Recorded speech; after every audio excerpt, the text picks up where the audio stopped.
So today we are going to start a new topic in a very, very interesting topic and actually the backbone of a DevOps lifecycle, which is called the CI/CD pipeline.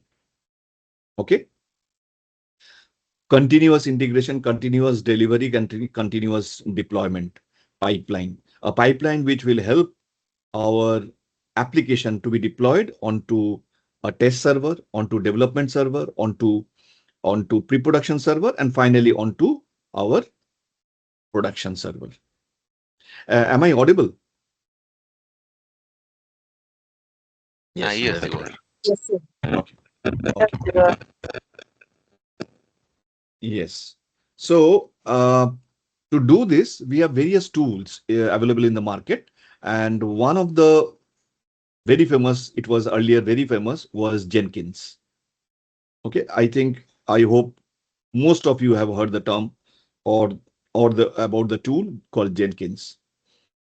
Then Jenkins was very good, but Jenkins had to follow certain the script that Jenkins supported was not very popular. It didn't support many most of the shell scripts, the shell, because most of our people who are good in DevOps, they are good in Linux and therefore good in shell. Okay, so if a tool does not support that particular, because most of the DevOps guys are not programmers or not, they are not developers. So they don't have much of the idea of the scripting to scripting languages or programming languages.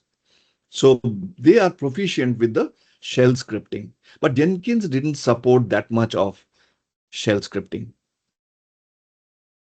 It supports a lot of Groovy. Okay, and basically you have to write Groovy scripts. So the important thing is to understand Groovy, another language, another burden of another language that you need to learn in order to use Jenkins.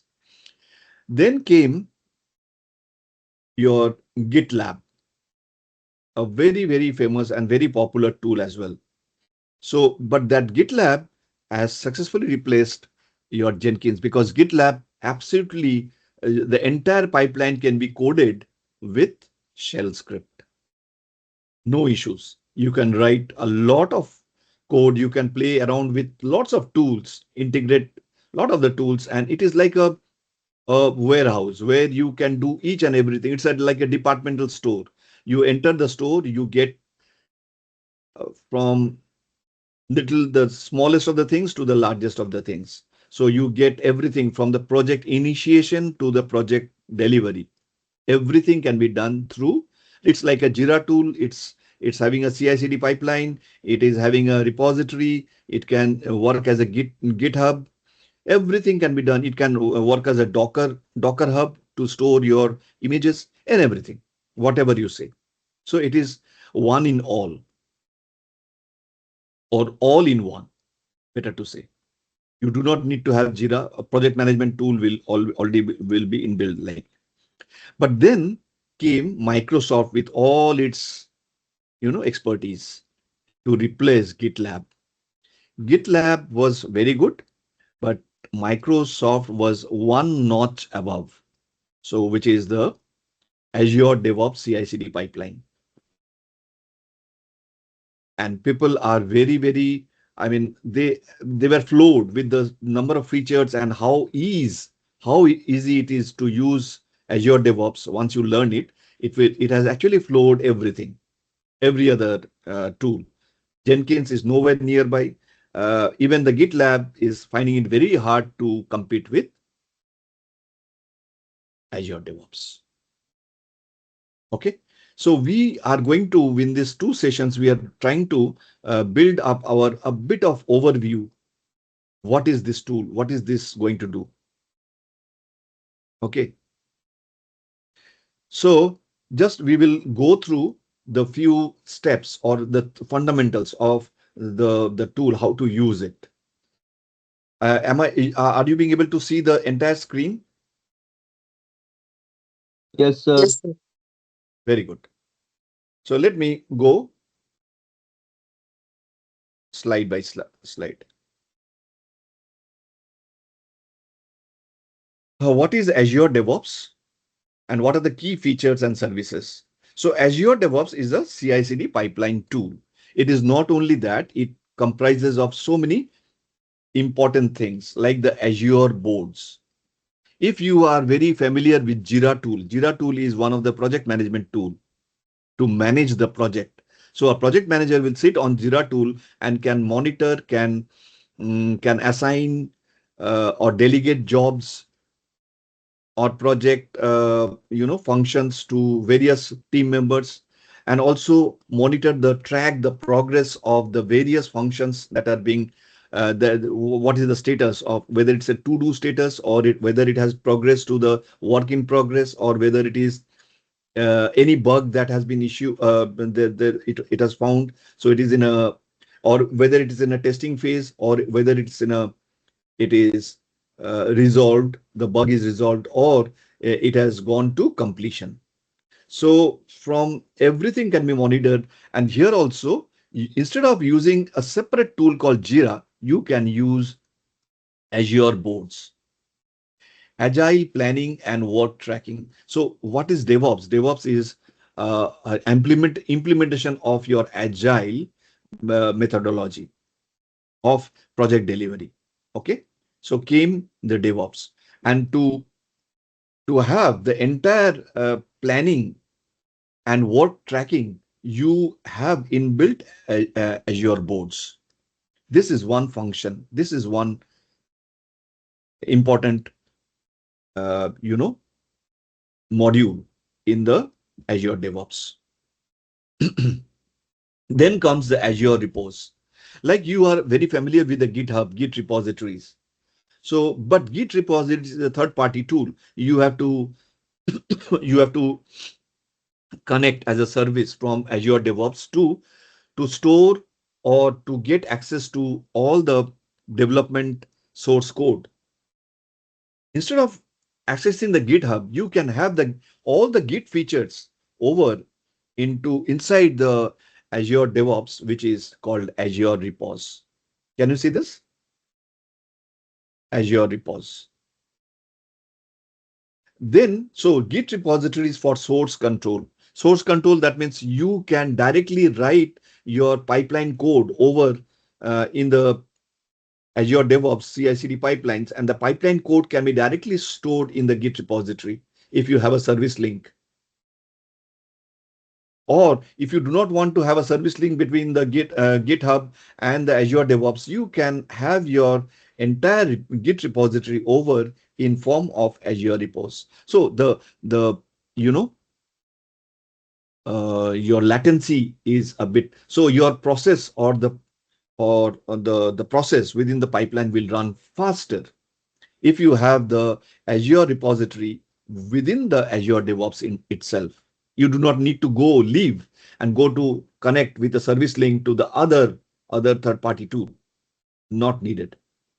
But generally, as a DevOps guy, people generally do not use, because GitHub is quite, because most of the developers, you are a DevOps guy, but you have to work with your developers, right? And most of the developers are very convenient or conversant with Git repositories, so they might not be aware of Azure repos. So don't worry. We will have a very fast and efficient service link between Azure DevOps and Git repository or GitHub, and the latency that I was talking about can be taken out because of the efficiency of that service link that provided through Azure DevOps. We will see that if time permits, we will see. I can give a demo, but I will not build it. But I can just show you a demo how things work in Azure DevOps. Okay, I will show you the Azure repos, but instead of Azure repos, we have used GitHub repositories. Then coming to Azure pipelines. Now this is the backbone. Why Azure DevOps is there in the market so popular is because of the CI/CD automation tool. CI/CD is the pipeline. This is the pipeline with which you are going to integrate other DevOps tools for integration, continuous delivery, continuous deployment, continuous feedback. Okay. So we will build the Azure pipelines through the tool called Azure DevOps. Azure test plans, Azure artifacts, like you have your package management, package management. So it is like when you release, we will have the release pipelines as well. Like these are Azure pipelines are mainly for the build pipelines, and the release pipelines are whatever you want to release it in the artifacts that you have built through that build pipeline can be stored in the Azure artifacts. This is a very very useful part. Instead of JFrog, Nexus, these are called artifactories, very famous artifactories. But they again, like the Git repositories, GitHub, they are external. Again, you have to have a service link to use Nexus or JFrog artifactory. So why don't you use the Azure artifacts which are built in within Azure DevOps? So what you do is just build whatever the build pipeline has done. All those artifacts can be stored in the artifactory in a format that is very very much usable when you do the Azure release. Do the release. You are releasing it. You are deploying it. Okay, the final release or draft release. Any questions in the meantime? It should not be a one-way traffic, right? If you have any questions, please do not hesitate, because this is a very, very interesting topic. And if you want to become a DevOps engineer, okay, you cannot avoid learning. You cannot say that I know cloud, I know Linux very well, and I know maybe Terraform. Is that sufficient? No. You need to learn one of the CI/CD pipelines. And why don't you learn the most famous one, the most popular one, which is the Azure DevOps? Azure is from Microsoft. And with the Microsoft, Microsoft are they are visionaries. They know what is the market demand, what is the industry demanding, what are the facilities, what are the features that the industry demands. So you can rest assured on their maturity to understand the industry needs. And therefore, this is one of the tools that is one of the wonders, that has made automation in DevOps like very simple to implement. Though actually internally the architecture is very, very complex. But anyway, we will see that. So understanding, correct. Understanding CI/CD. Continuous integration, you might be knowing these terms are very important term. Continuous delivery, benefits of CI/CD. The practice of frequently merging your code changes, because see, your pipeline starts with merging of your code. So some developer has put in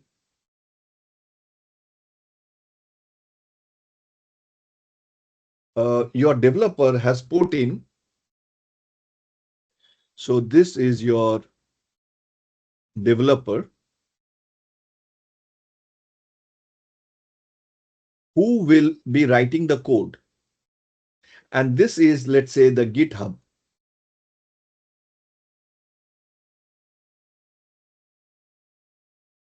So where is the source code?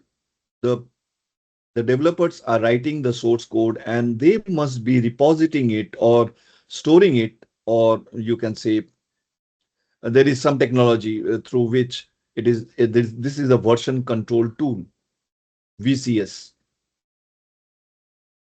tool, GitHub, which is the Git repository. Like we have said about that Azure repos. If you think of Azure repository, then it is the Azure repos. Azure repos is within the Azure DevOps tool, and this GitHub is external. So there will be a service link between Azure. So Azure pipeline. So this is Azure CI/CD pipeline. And from that pipeline, you will generate or create a service link.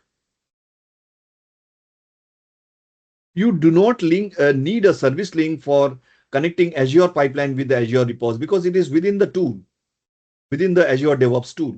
You do not need. But I'm talking about the GitHub. Okay, most of the developers are aware of or very familiar with GitHub. So what they do, they will store their source code over here. There is a lot of technology and you must learn it. That is a part in our DevOps course as well to learn Git and GitHub. So there is a way that you need to store. It is pull and push mechanism. So you will push your source code onto this particular thing, and therefore there is a lot of version control. So all your history will be stored over there, and then your service link will the you will extract the code. That is called the integration. You have to the code changes will be merged inside your pipeline. So you have to pull them, get them into this pipeline, because otherwise this is a third party entity.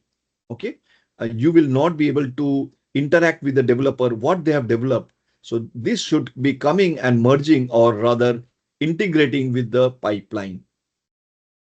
So this is called integration, and this happens continuously. So what is that? Continuous integration. Anytime a developer puts in something into, there is a branch, there is a concept of branch. So maybe you have designated a branch. Whenever a developer commits something, or rather there is a change. Commit means change. There is a change of something of the source code. That means the developer has put in the source code onto some designated branch of the GitHub. And you have designed the pipeline saying that if there is any sort of activity or any sort of commit onto this particular branch, let's say this is a master branch. The name is master branch. Okay. And you have designed it such a way that if there is any activity or any change registered onto the master branch, you will trigger the pipeline. What will you do? You will trigger the pipeline to integrate whatever the change is, the code, that means the code, into your pipeline. First of all, first thing. So you are doing a continuous integration. Is that part clear?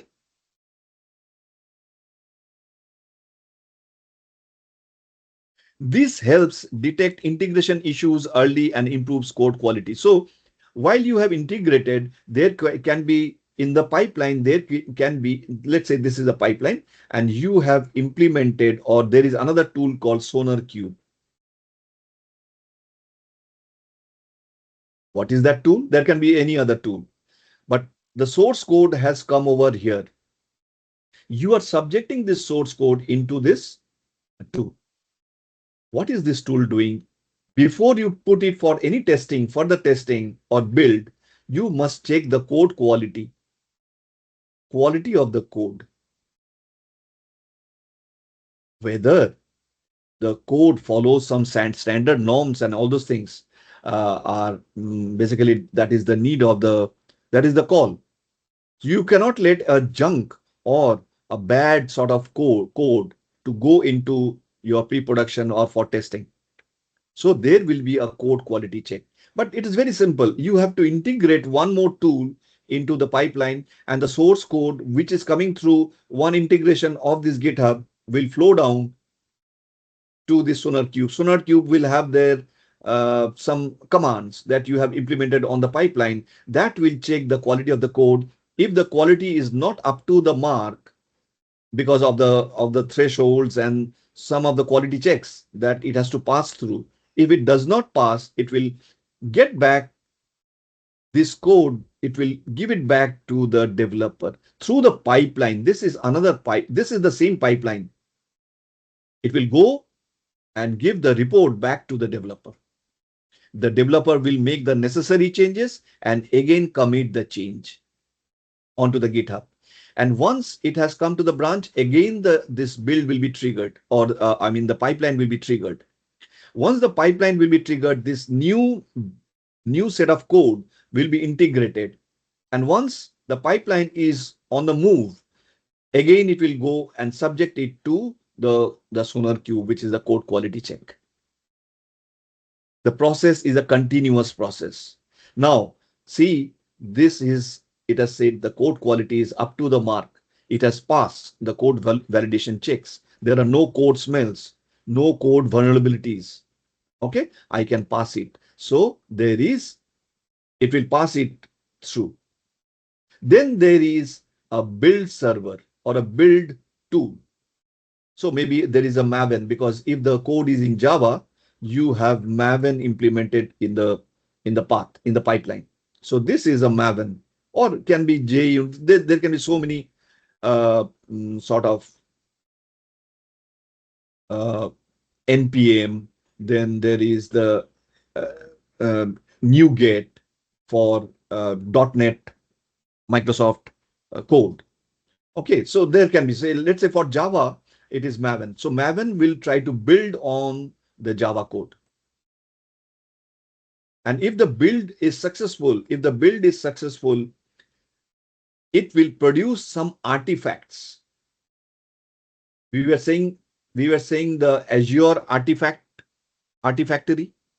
So these artifacts will be stored. There is a mechanism.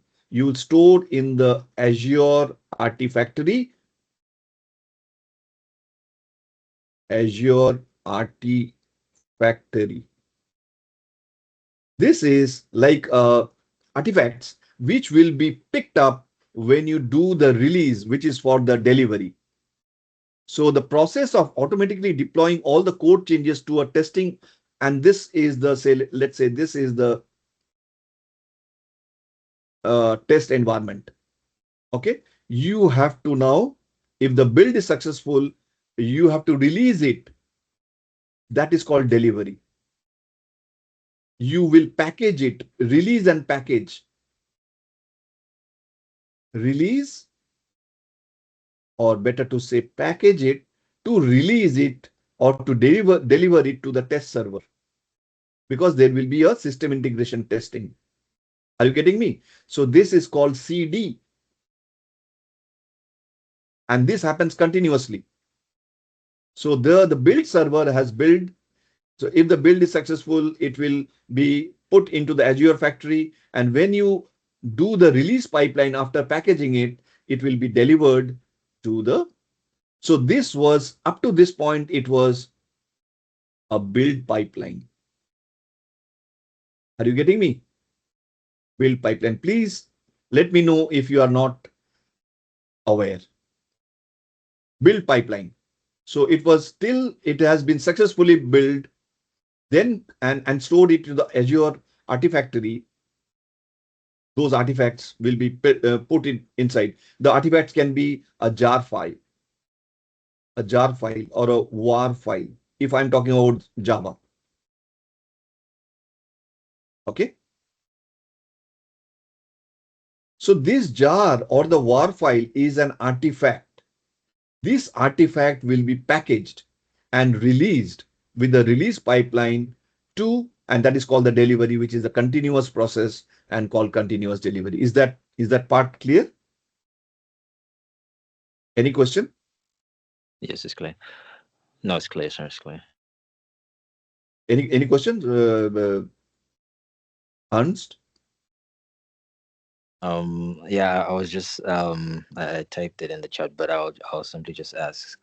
But you've highlighted certain things that do answer what I was asking, part of it. But I was just curious in the sense that, is there any difference in the way that um GitHub, no, sorry, Azure, the Azure repository and the AWS repository operate in the sense of when it comes to the pipeline in itself, other than the CSP itself, where they're just the same. It's just the difference of CSP. Mm, this Azure, you are saying of AWS repository Yeah, is there any or GitHub? difference? Yeah, in them. No, no. As in, is there any difference between Azure repositories and AWS repositories other than the CSP itself, or they're just the same thing, just a difference of CSP? Uh, Azure repos is just like a GitHub repository. It is a version control tool, Okay. like the version control tool called GitHub. It is exactly the same implementation of GitHub inside the Azure DevOps. Okay. Also, so there's no This difference. is a pipeline. This is a tool. This is also a tool, but within the same package called Azure DevOps. As we have seen, there are four packages: Azure repos, Azure CI/CD pipeline, then Azure repos. What is that? Azure Artifactory. Okay. Yeah. Okay. Similarly, is this, but AWS repository is a AWS. You are talking about the S3 bucket. It's a very good question. You may say, but S3 bucket is not exact, though it has a versioning enabled, but this cannot serve as a replacement of GitHub or Azure repos. They are actually a version control tool. This S3 bucket of AWS is not exactly a version control tool. This is a static, storage area of AWS. This does not serve the purpose of a version control tool. So we cannot have a service link with the Azure CI/CD and to the S3 bucket. If there is any service link, that is only for storage of your source code, but there is no versioning enabled. So it will be better suggestion to go for a service link with GitHub or Bitbucket, but not with S3 bucket. Did I answer your question somewhat? Yes, so somewhat. Um, okay, going back to the pipeline on display. So does it mean that after we create the build pipeline, and if it passes all the checks, do we then create a separate pipeline that will be a Yes, continuation of that, yes. or Correct, oh, correct, okay, correct. As I told you, uh, up to this build, until you put all this into Azure Factory, Artifactory, this is called a build pipeline. And this is the source input for a release pipeline. So a release pipeline you will create to automatically pick up, because that is much more easier to manually go and grab the artifacts or the build deliverables from here. So what Azure DevOps has done, they have given a separate called release pipeline.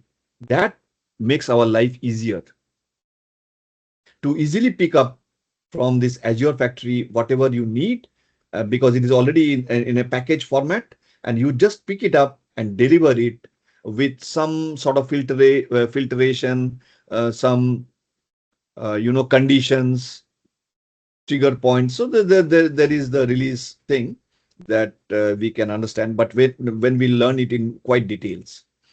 But anyway, what my object is to use the release pipeline. We will create a release pipeline to easily pick up from the artifacts, all the artifacts like the jar or the var or which has come out of npm.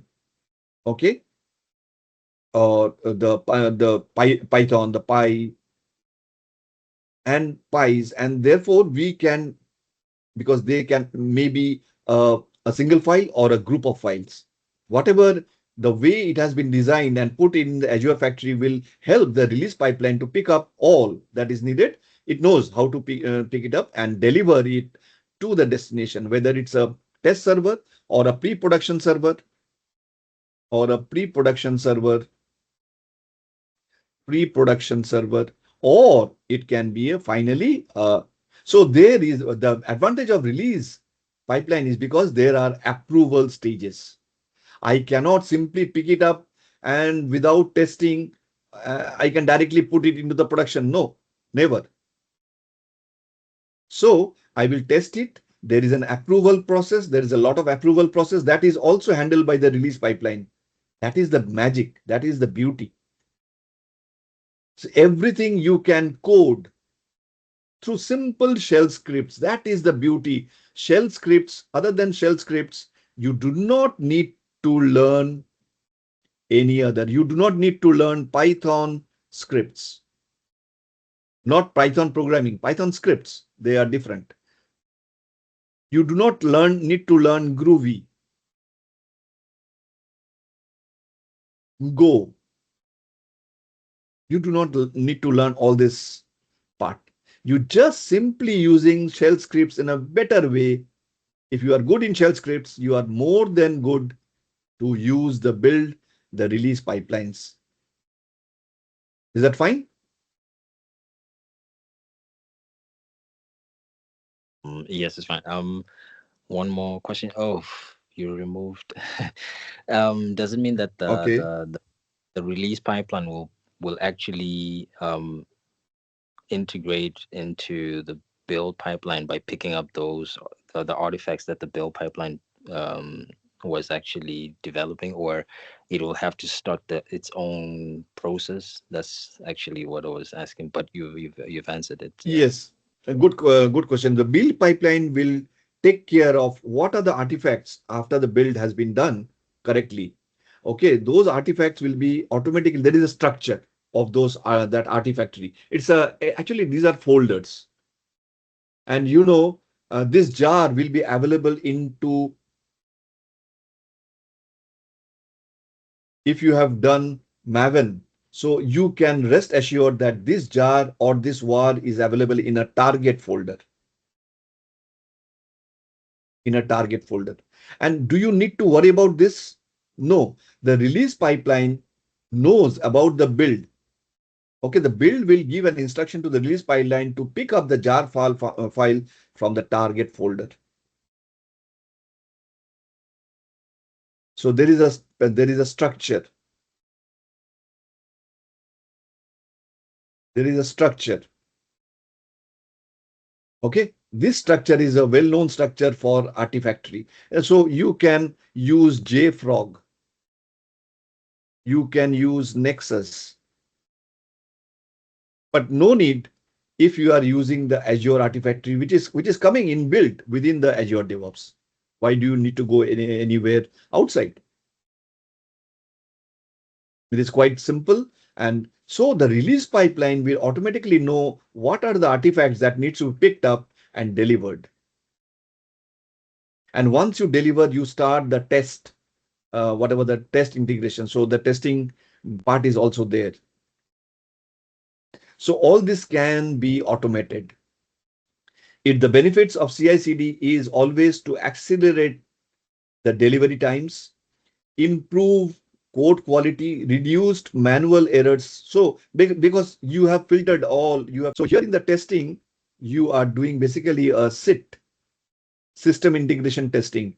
This is internal, that is the the testing team of the vendor.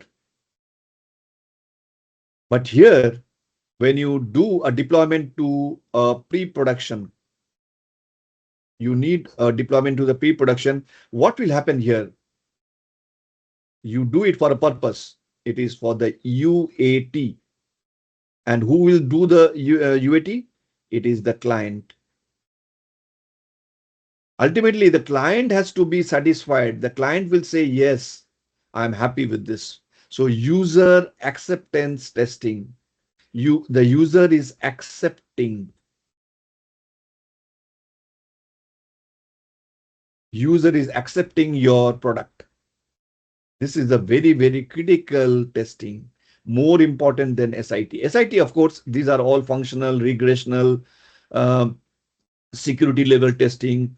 So all those things, non-functional, all testing will happen over here. Load testing, stress testing. But here it is something absolutely different from SIT. Your product will be seen from the lens of the client. The client is a different ball game, you know. They can easily pick up some defect which your very experienced testing could not pick up. So we need to give this deployment for a UAT testing in a pre-production environment. Clear? But all these things are getting done automated. No manual intervention anywhere. Starting from the triggering of the pipeline, whenever there is some source code commit into the pipeline, into the GitHub or Azure repos.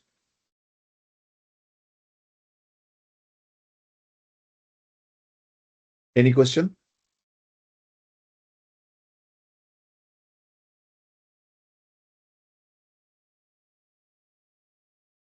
You have to set up your Azure DevOps environment. You have to first of all create a Microsoft account. Without a Microsoft account, you will not be. Basically, you have to sign up for your Azure portal. For you need to have an account on your Azure portal. Azure portal is nothing but what you can anybody tell me what is Azure portal? Azure is from Microsoft, with which you can compare Azure portal. Without having an account in the Azure portal, you will not be able to use Azure DevOps. So Azure DevOps is a subset of Azure, and Azure is nothing but a cloud platform like AWS. Amazon Web Services is also a cloud platform or provider. So basically, you are having a cloud account of Azure or Microsoft. That is the first part. You have to create a Azure DevOps. So next weekend, I will show you a demo on actual the tool, which is Azure DevOps. That today it is just the foundation of your overview of your theoretical background. So then you create, everything comes from the organization. See, Microsoft is very finicky about all this part. They have a particular structure to follow. You cannot simply start working with a project. A project will come under organization. So you have to create your Azure DevOps organization. From organization comes project. And then in the project, you will have your pipelines, whatever, all the various tools of Azure DevOps. Start from, I will show you on the next weekend. So you have to configure the organization settings, whether you need only a build pipeline or you want a release pipeline as well. So all these settings can be done through this organization object that you have done over here. And then under the organization, you create a new project. That is your starting point. See, this is you are setting up your environment. You cannot work with it is like a project. It is you are doing the entire DevOps project or a software development lifecycle, SDLC. You are doing through, so entire thing, whether you are starting from planning, which is initiation or ideation,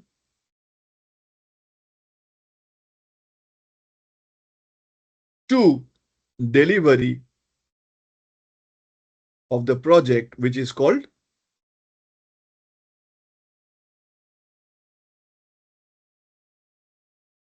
ideation to implementation. These are the terms that people will talk in these terms when you are attending a meeting in your organization, which is projectized, which is using DevOps in their software development lifecycle. You will see ideation. They are not saying planning. They are not saying delivery. They are saying implementation. Okay. So from ideation to implementation, every stage can be handled with Azure DevOps. I mean, the tool.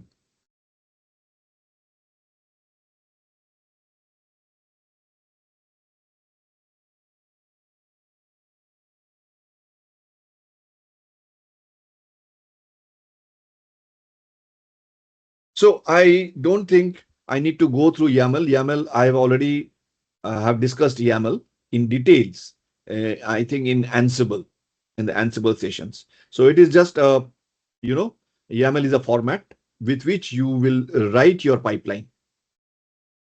Okay, YAML is nothing but it follows the JSON format of data. So when you are saying YAML, basically you are saying I'm writing the data in form of key colon value pair. What is key? Key is a variable. What is value? Value is the data. So the data is stored in a memory variable and you refer to this value through the key. So that is how you write JSON within the YAML structure. YAML is very, very finicky about indentation. You have to be very correct in this. So why we say we need to learn YAML or we need to use YAML? Because Azure pipelines work with YAML. Okay. Now, what is the pipeline structure? I'm just focusing on one tool of Azure DevOps. What is that? Anybody? Are we focusing on Azure repos? Are we focusing on Azure repository? Are we focusing on Azure testing? No. We are focusing on one very, very, or are we focusing on Azure boards like the Jira boards? No. The core tool of the entire Azure DevOps suite of tools is the pipeline, the CI/CD pipeline. If you know Azure repos, you know Azure Artifactory, you know Azure boards, but you do not know Azure pipeline, CI/CD pipeline, then that means you do not know Azure DevOps. So, but if you know only Azure pipeline, people will say that, yes, in the interview, you can say, yes, I am very, very confident using Azure DevOps. I do not need to learn Azure repos because there is a substitute in the market. There is Git repository to replace Azure repos. There is Nexus, JFrog to replace your Azure Artifactory. There is Jira to replace your Azure boards. But there is no one to replace your, if you are using Azure DevOps, that means you need to know Azure pipeline. So unlike the pyramid of source control and up to the delivery, we'll start from here, from the pyramid top and go towards the base, bottom. So the first thing, the pipeline has to be triggered. Okay. Define when the pipeline should run automatically. This is a very, very vital. This is the starting point. Unless and until you trigger a pipeline, the pipeline will not do anything. So what was the trigger point? Can anybody remember that we have discussed just some time back? The developer is putting some code, committing some changes into the repository, or it can be a GitHub repository. And then in a particular branch, which was pipeline, this is a pipeline code. You are writing a code, shell script. And there in the very beginning, you have said that whenever I will see some activity on a particular branch of this particular repository, I will trigger the pipeline. So this, you are writing a rule at this stage. So the pipeline has been triggered because of this some commit, some change activity from the developer on a particular branch of the GitHub. Okay, this rule will trigger the pipeline. And once the pipeline starts working, there are global variables, or you say pipeline variables.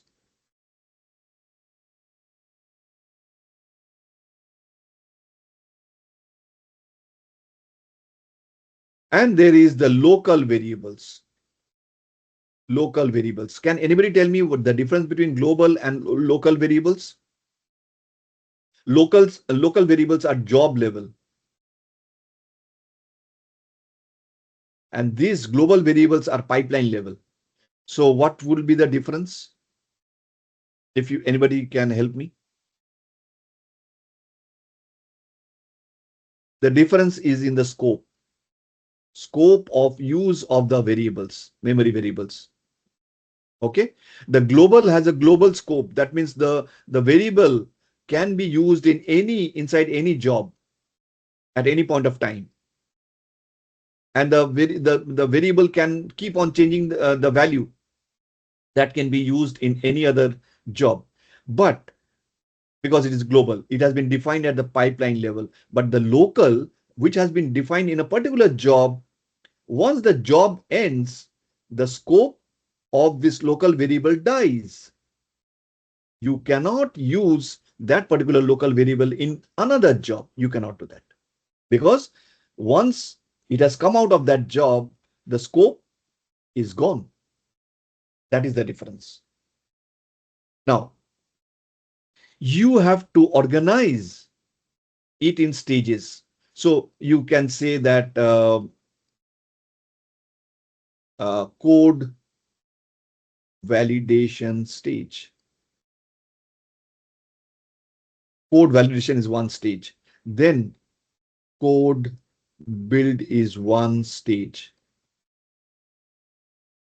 Then code release or code package. You are packaging it and releasing it is one stage. Then you say code release is another stage. So these are the stages with which you organize your activity, your pipeline. And within each stage, you can have, say, let's say this is the build stage.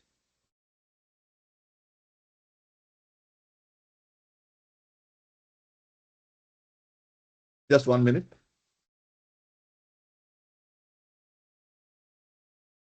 Just give me 1 minute.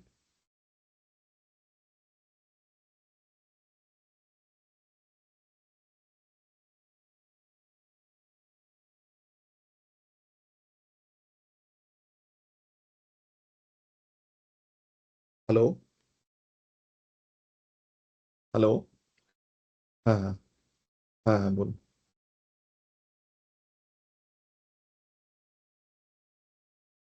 Mic on आपने.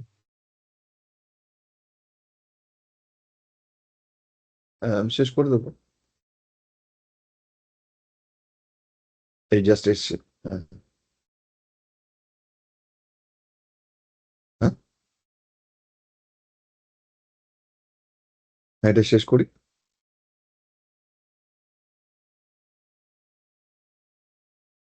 ওকে, কখন হবে এটা? ওকে ওকে, ঠিক ঠিক. ওকে.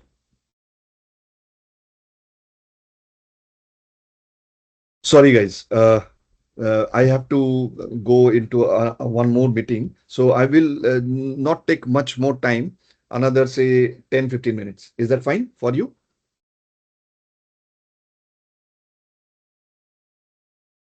Is that fine? So you have the build stage. Build is a stage, and you can now define within this build stage, multiple jobs, single job or multiple jobs. Say job one, job two. Are you being able to hear me? Yeah. Anyone there in the meeting? On everyone has gone. Yeah, audible, audible. Yes, we can hear you. Audible, sir.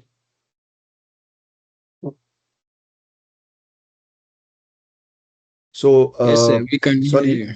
are you being able to hear me?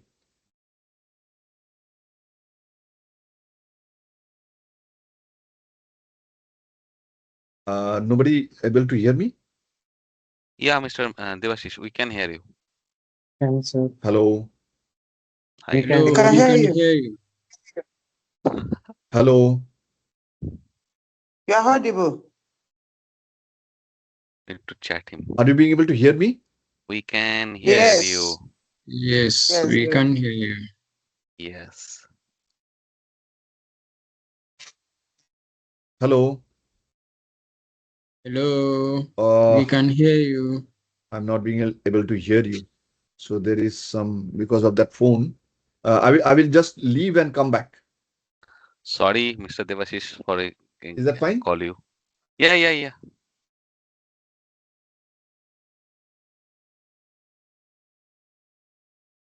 Sorry, everyone. I interrupt the process.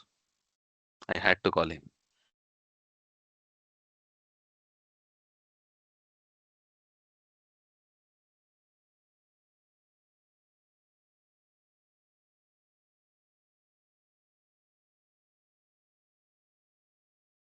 Hello. Hello.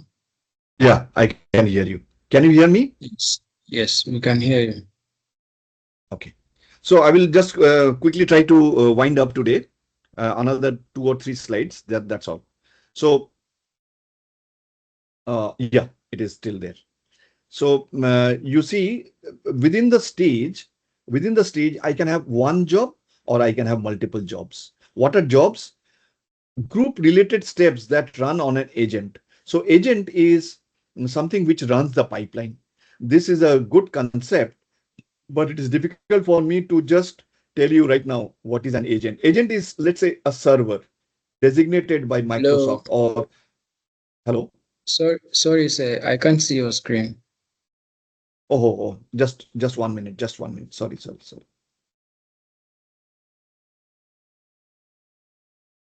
Yeah, I didn't share it. Sorry.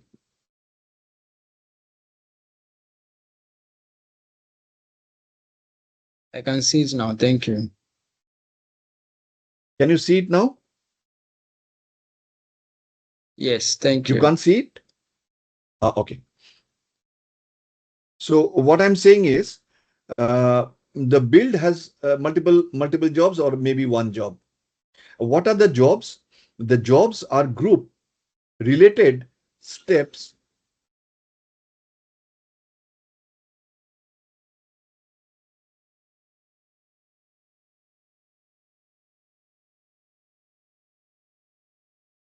Hello, Guru. I'm in a meeting. Can I call you after the meeting? Please, huh?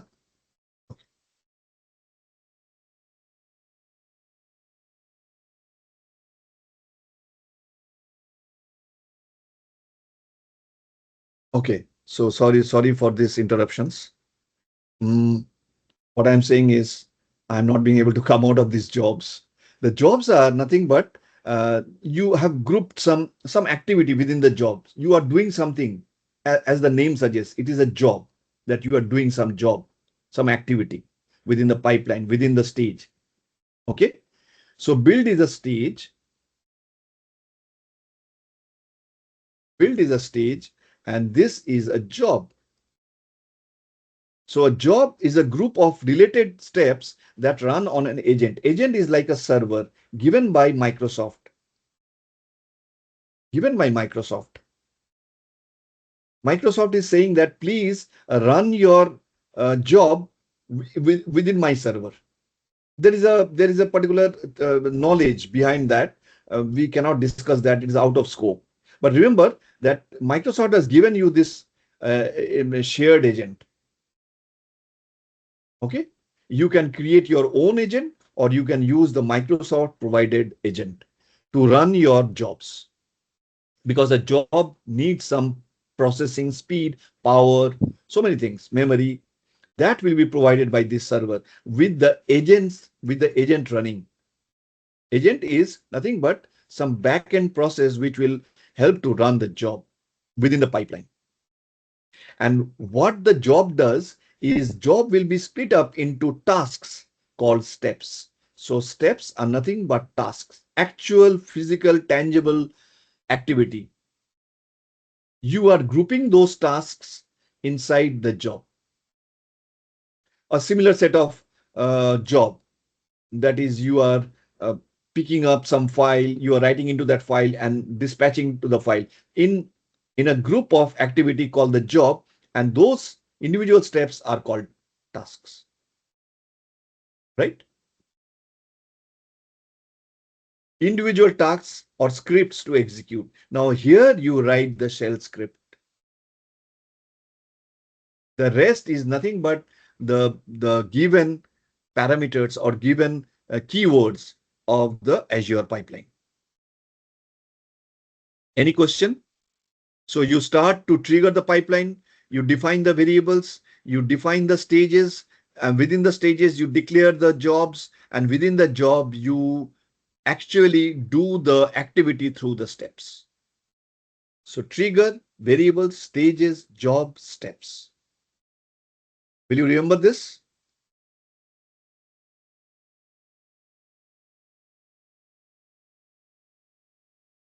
So like we have said that you create a new pipeline. This is the plus. Plus means you want to create a pipeline. I will show you the next weekend. And then you select the repository with which you want to work, whether it's an Azure repos or what can be the options you have. The repository can be from Azure called Azure repos, which is inbuilt. Okay, maybe your developer has put all your code into the Azure repos. What is the alternative? Some external agent that you can use instead of Azure repos, GitHub. where your developers store their code.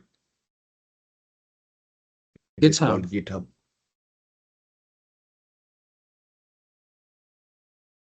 Okay, either you go for this or this. Anyway, so you select the repository.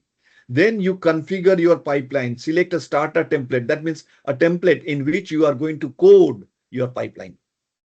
You do all this editing inside the YAML file, because YAML file is needed to write a pipeline. And then you save and run the pipeline. These are the steps that you follow to complete your pipeline. Clear? No questions? And today we will end with this slide.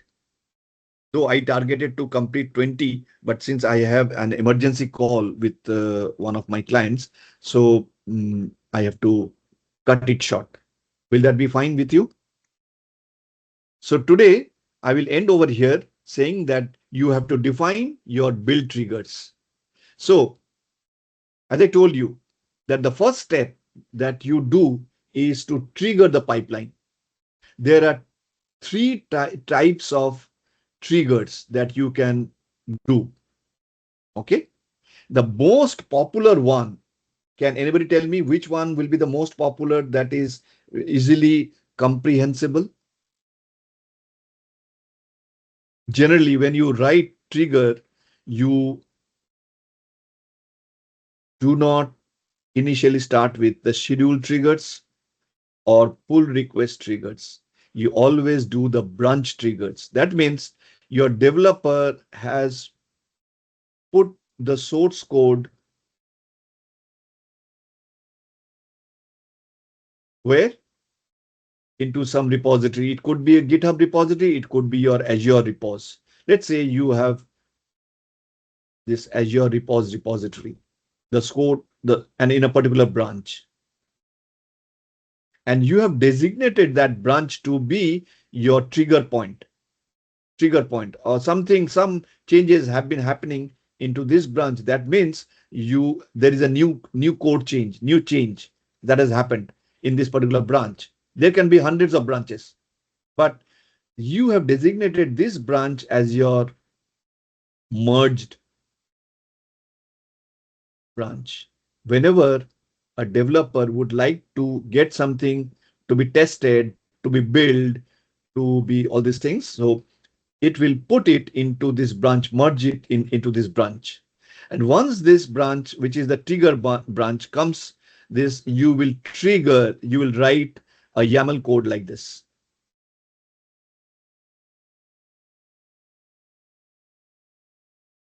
Okay.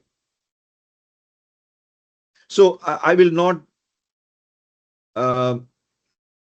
by default, what you say, you give this keyword trigger. See, this is the key.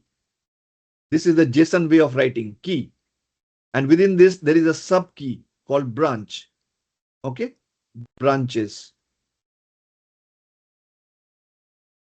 And then I don't want to go into all these things. I don't have multiple branches for trigger points. I have only one branch. So let's say I mention the value over here. Say I'm saying that whichever thing comes into the master thing, so the keyword is trigger, you trigger the pipeline. That's all.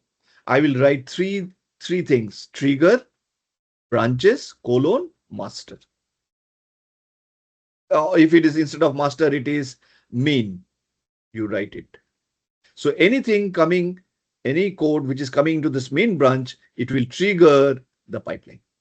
So I will not do the pull request trigger or the schedule triggers. Schedule triggers, you know that these are the cron jobs. Cron jobs are very famous when you are working in a big organization where there are lots of or huge batch processing jobs, batch jobs. And those in a particular time in the night, let's say 12 a.m. in the midnight, you will trigger this batch job through cron. So cron means some at particular time of the night, you are, so the daily midnight build 00 hours. Okay. So you say define the cron, but these are not important. This is very, very important thing. That means you just mentioned the branch, which is your trigger branch. Today, I will end over here. We will continue the discussion next Saturday.